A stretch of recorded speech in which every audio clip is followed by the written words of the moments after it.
푸른나무 교회 매일 묵상 제12주차 화요일 믿음의 시험.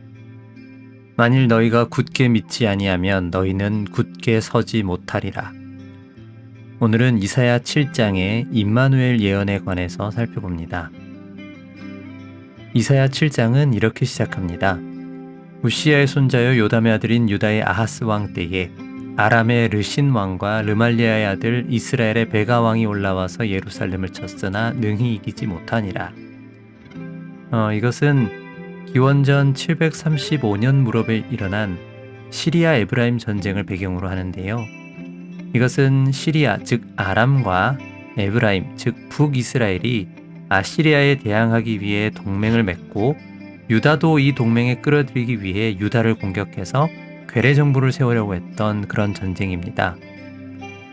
이 소식을 듣고 아하스 왕은 마음이 바람에 흔들리는 숲처럼 흔들렸다고 합니다. 바로 옆에 있는 두 강한 나라들이 동맹을 맺고 쳐들어온다고 하니 두려웠겠죠. 하여 하나님께서는 이사야를 불러 아하스에게 두려워하지 말고 낙심하지 말라고 하나님께서 지켜주실 것이라고 전하라 하십니다. 그런데 11절을 보니 하나님께서 아하스에게 징조를 구하라고 하십니다. 왜겠습니까? 하나님께서 지켜주신다는 말을 못 믿으니까 그러시겠죠. 그런데 아하스는 자기는 여호와를 시험하지 않겠다며 징조를 구하지 않겠다고 합니다. 이게 어떻게 보면 참 믿음이 있어 보이는데 근데 이거는 제가 늘 말하는 자기중심성입니다.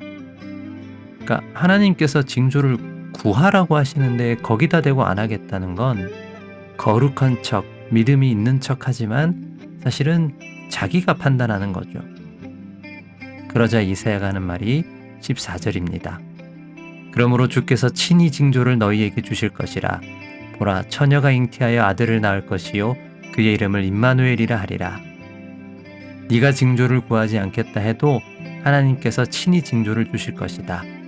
처녀가 잉태하여 아들을 낳을 것인데 그 이름을 임마누엘이라고 할 것이다. 야, 이거 너무너무 유명한 구절이죠. 슬슬 12월이 다가오는데요. 이 구절은 바로 예수님의 탄생을 예언한 것으로 잘 알려져 있습니다. 그런데 이게 문맥을 보면 조금 이상합니다. 지금 아람과 북이스라엘이 동맹을 맺고 쳐들어오는데 갑자기 예수님의 탄생을 예언한다고요? 좀 이상하죠? 그럼 이건 무슨 예언이냐? 잘 아시는 것처럼 임마누엘은 하나님께서 우리와 함께 하신다는 뜻입니다. 하나님께서 함께 하셔서 지켜주신다는 겁니다. 그런데 여기서 처녀로 번역된 이 히브리어 알마는 결혼 정년기의 처녀, 여자 또는 소녀 등의 뜻이 있습니다. 그러니까 그냥 젊은 여자라는 뜻입니다. 이게 꼭 처녀로만 번역되진 않아요. 그럼 이게 대체 어떻게 되는 건가요? 그렇죠. 이러면 뭔가 당황스러우실 수 있습니다.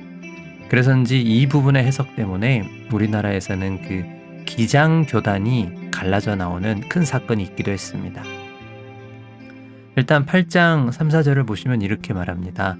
내가 내 아내를 가까이 하매 그가 임신하여 아들을 낳은지라. 여호와께서 내게 이르시되 그 이름을 마헬살랄 하스바스라 하라.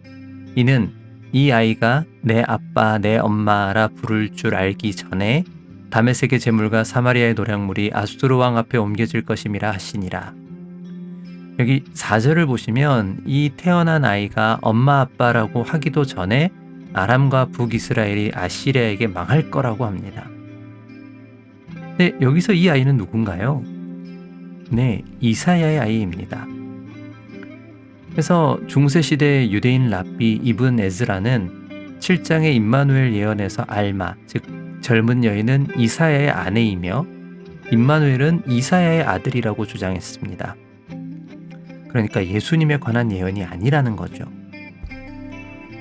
어이구, 그럼 이거 예수님에 대한 예언이 아닌 건가요?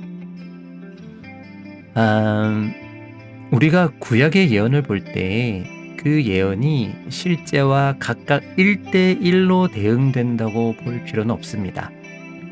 예언자가 보는 것은 가장 가까운 미래이긴 한데 또한 그것을 통해 먼 미래를 바라보기도 하기 때문입니다. 이 예언은 1차적으로는 이사야의 아들을 통해 그 아이가 다 자라기 전에 빠른 시일 내에 하나님께서 시리아 에브라임 동맹군이 패배하게 하시겠다는 예언이기도 하지만, 궁극적으로는 우리에게 주실 한 아이, 사람으로 태어나 사람과 똑같이 살았지만 하나님께서 우리와 함께 하신다는 이 임마누엘이 진실로 성취되게 하신, 정말로 이루어지게 하신 그 예수님을 향한 예언으로 우리가 볼 수 있습니다. 중요한 건 책에서 말하는 것처럼 애굽이나 아수르 같은 다른 강대국을 의지하지 않고 하나님의 약속을 의지해야 한다는 것입니다. 사랑하는 여러분, 하나님께서 우리와 함께 하신다는 이 약속을 믿으십니까? 혹시 우리는 아하스처럼 눈에 보이는 아람과 북이스라엘 군대를 두려워하거나 하나님보다 애굽이나 아시리아 같은 강대국을 의지하려 하지는 않는가요? 또는 유대인 랍비처럼 하나님의 일하심을 그냥 눈에 보이는 역사 안에만 제한하고 있진 않나요? 바라기는 하나님의 이 약속이 이사야의 시대뿐만 아니라 수백 년을 지나 예수님을 통해, 그리고 수천 년을 지나 지금 우리에게도 이루어지고 있음을 믿으시기 바랍니다. 이 믿음으로 눈에 보이는 그 어떤 어려움도 견딜 수 있는 우리가 되길 바라면서 함께 기도하겠습니다.